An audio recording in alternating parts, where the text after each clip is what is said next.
Muito bem, chegou a hora da reflexão, irmãos. Mais uma vez, gratos a Deus, a paz do Senhor, meus amados irmãos. Às vezes o cidadão acha que é alguma coisa, mas não é, é a palavra, irmão. É a palavra de Deus, não é a palavra do homem, não. Deixa eu dizer uma coisa, irmão. Olha, eu vejo alguém dizer, rapaz, Deus, Jesus disse assim, aquele que vem a mim, de maneira nenhuma o lançarei fora. É verdade. Ele não lança fora, não. É a pessoa que sai fora dele. Tem aquela criança danada que o pai vai atravessar a rua, pega na mão dele e ele puxa a mão até soltar e vai para o outro lado. Deus não faz exceção de pessoa, nem lança, aquele que o pai me dá, de maneira nenhuma ele lança fora. Mas o caba, não, Jesus, espera aí, eu vou dar uma voltinha no mundo ali, depois eu volto. Aí às vezes acaba não voltando, fica pela metade do caminho. Feliz é aquele que consegue voltar, viu, irmão? Mas ele não solta, não, é a pessoa que solta a mão dele. Ele não lança fora, não. Ele guarda, ele protege, ele cuida. Qual era o segredo dos homens de Deus do passado? Havia duas coisas que eles guardavam com eles. Eles tinham propósitos e tinha renúncia. Sabe, Enoque não vivia. Irmão, olha, eu sou contra, eu irmão Obadias, é contra esse negócio de marcar o dia de avivamento.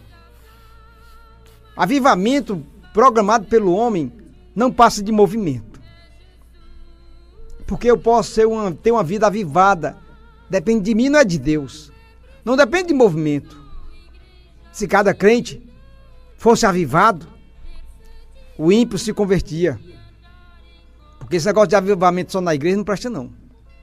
Eu tenho que estar avivado é fora. É onde eu passar, alguém... Será que alguém... Irmão, não tem mais crente no mundo, não. Só tem crente dentro da igreja. Ninguém conhece mais crente no mundo, não. Porque estão parecidos demais. A igreja está se parecendo demais com o mundo. Mas das duas igrejas, uma que se parece com o mundo vai ficar com o mundo. Mas a outra que não se parece com o mundo vai subir.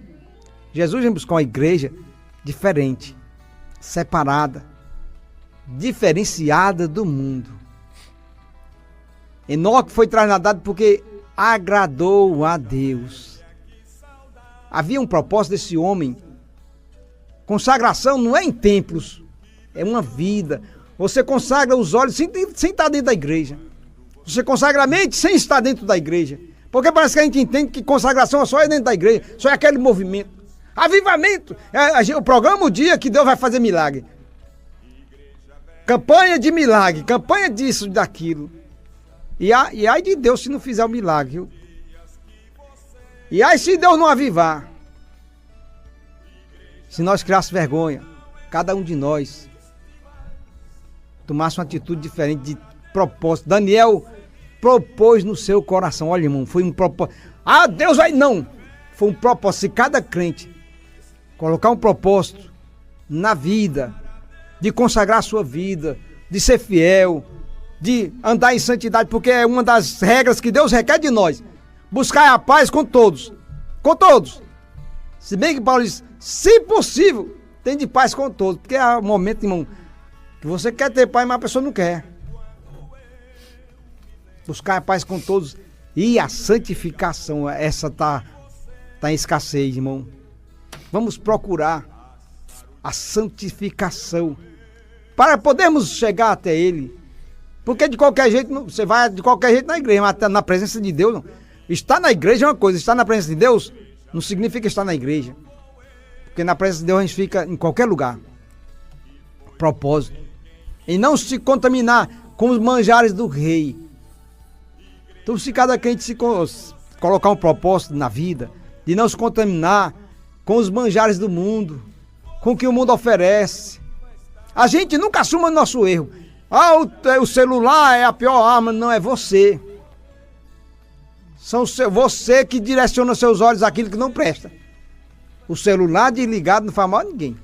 E ele ligado depende daquilo que eu vou comer. Irmão, o que me faz mal é aquilo que eu como que não presta.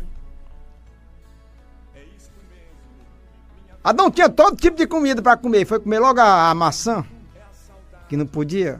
Que ainda tem crente que acha que foi a maçã. É. Ei, irmão. Propósito está faltando em nossas vidas. Santificação. Propôs desejo de... Quando se tem um desejo de estar na presença de Deus, irmão, você supera todas as coisas. E no livro de Gálatas, capítulo 5, o escritor, irmão, algumas pessoas querem saber demais. Uns afirmam que foi Paulo, outros não afirmam. Não me interessa quem escreveu. Para mim não é importante quem escreveu. O importante é o que está escrito. Porque se foi Raimundo ou José, eu não sei. Mas sei que quem inspirou foi o Espírito Santo. E a palavra é de Deus. E a palavra de Deus, ela não volta vazia antes. Ela vai no endereço certo para fazer aquilo que Deus determinou. E ela não volta vazia. Então, se foi Raimundo, José, Paulo ou Pedro, não me interessa. São questões que não levam a nada. Os teólogos ficam... Cada um quer saber mais do que o outro. E é bom a gente saber só o que Deus nos ensina mesmo, né? O conhecimento humano serve para o homem. Mas a revelação da palavra serve para a nossa alma. Capítulo 5, versículo 13 em diante, diz assim: porque vós, irmãos, fostes chamados à liberdade. Não useis então da liberdade para dar ocasião à carne, mas servi-vos uns aos outros pelo amor. Porque toda lei se cumpre numa só palavra. Toda lei, olha aqui, irmão.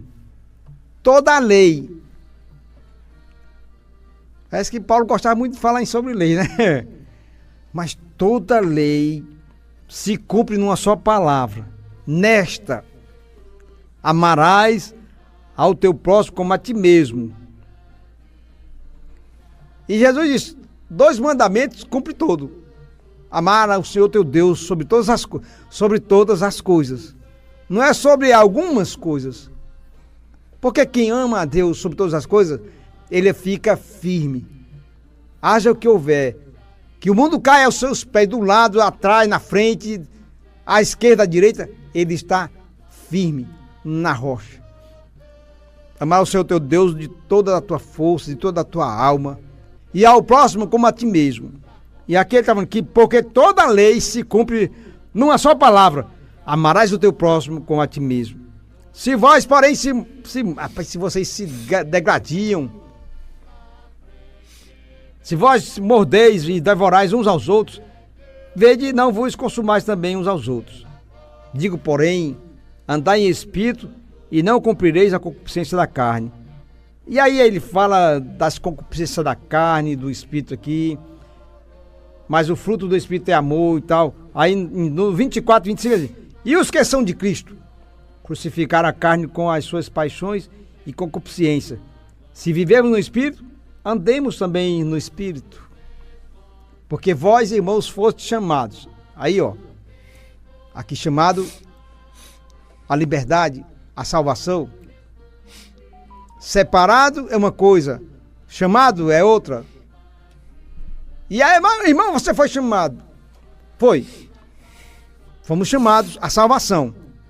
Fomos chamados a ser separados. Fomos chamados a ser diferentes. Fomos chamados para fazer a diferença. Tenho eu feito a diferença? Tem você feito a diferença? Para isso, Cristo nos chama você para ser igual ao mundo. Você não foi chamado para copiar o mundo. O que me entristece é que tem igrejas copiando o mundo, parecida com o mundo. Mercenários querendo agradar, não. A palavra tem que agradar, tem que a pessoa se vendendo. O importante é as bênçãos. Porque vós, irmãos, fostes chamados à liberdade. Eu tenho liberdade de pecar e fazer o que quiser. Paulo diz, todas as coisas. Todas as coisas eu posso. Porque eu sou livre. Mas nem tudo me convém. Mas o escravo, ele não pode. Ele é escravo. Ele é viciado. Ele é alcoólatra. Ele é escravo. O seu Deus, o seu dono é o seu vício.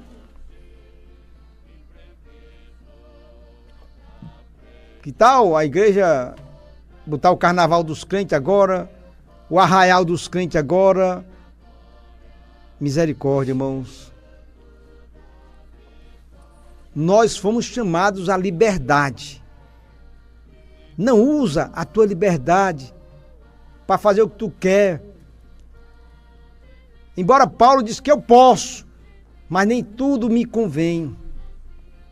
Então não use a sua liberdade para se tornar novamente escravo, para dar ocasião à carne. A carne aqui está se referindo à velha natureza. Quem está em Cristo, nova criatura é, mas a velha natureza não morreu, está só adormecida. Não desperte ela, porque ela não presta. A velha natureza, ela faz tudo o contrário do que agrada a Deus. Ela nos induz ao erro. Que bom seria, irmão, se todo crente, que quando se convertesse a Cristo, a velha natureza morresse, o mundo era outro. Não havia desviado no mundo. Não useis. Então sou eu que uso a minha liberdade para dar ocasião àquilo que não presta. São aqueles desejos que fluem na gente. Flui, irmão. Porque a velha natureza, tudo quanto não presta, ela gosta. E quando o desejo vem, você tem autonomia de dizer não ao desejo. Do desejo de adulterar, de se prostituir, de ouvir aquilo que não presta, está dentro de nós. Não useis a ocasião à carne, mas servimos uns aos outros para dar ocasião à carne. Olha, não useis então da liberdade para dar ocasião à carne. Quem anda na carne não tem como agradar a Deus. Porque toda a lei se cumpre numa só palavra: amarás o teu próximo como a ti mesmo. E tem gente que briga porque a lei, os 10 mandamentos, não sei o quê. Digo, porém, andar em espírito. Olha, irmão, não tem como você andar em espírito se você não observar a palavra. Não pode andar em espírito se não andar na palavra. Não tem como. Porque um chama o outro. A palavra nos une ao Espírito e o Espírito à palavra. E quem anda na palavra, como purificará o mancebo o seu coração? Observando segundo a tua... Observando não é só olhar, não. É meditar, é aplicá-la no coração. Aqui, ó. Coração é a mente, não é o peito, não. Põe a mão no seu coração, aí você tem que botar a mão na cabeça, viu? Quando alguém mandar você botar a mão no coração. Então, propósito, irmão. Eu e você temos que ter propósito.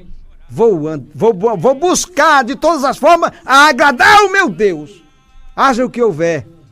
Vou procurar andar em espírito, porque andando em espírito não farei a vontade da carne. Não faz mesmo, irmão. Não dá ocasião à carne. Porém, andai em espírito e não cumprireis a concupiscência da carne. No Salmo 1, Davi diz: e na sua lei, medita dia e noite. Meditar, irmão, não é ficar lendo dia e noite, não. Você medita na mesma hora que lê, e você medita depois que leu. Você fica o dia todo meditando naquilo que você leu, na palavra, nas sagradas escrituras. E aplicá-la no coração nos faz forte. É o antídoto para não cair em desgraça. É andar na palavra, é andar no Espírito. Porque a carne cobiça contra o Espírito. O que é a carne aqui? É a velha natureza. A nova criatura quer uma coisa, a velha natureza quer outra, e uma briga contra a outra. Mas se eu alimentar a nova natureza, a velha vai perder sempre. A questão é, a quem eu estou alimentando, de que forma estou vivendo. Tenho eu procurado agradar o meu Deus, mas na igreja eu sou santo. Na igreja eu sou o cara. Ele quer que eu e você sejamos o cara. É lá fora, é fora, para que o mundo nos veja. E aqui ele diz assim: e os que são de Cristo crucificaram a velha natureza. Não é Deus que vai crucificar, não, é você. Quer agradar a Deus? Crucifica a velha natureza. Com as suas paixões, com os seus desejos. Crucifica. E os que são de Cristo crucificaram a velha natureza. Se vivemos no Espírito, andemos também no Espírito. Este é o recado de Deus para mim e para você, que nós venhamos andar no Espírito, para que a velha natureza não flua em nós e nós venhamos dar lugar à carne. Amém?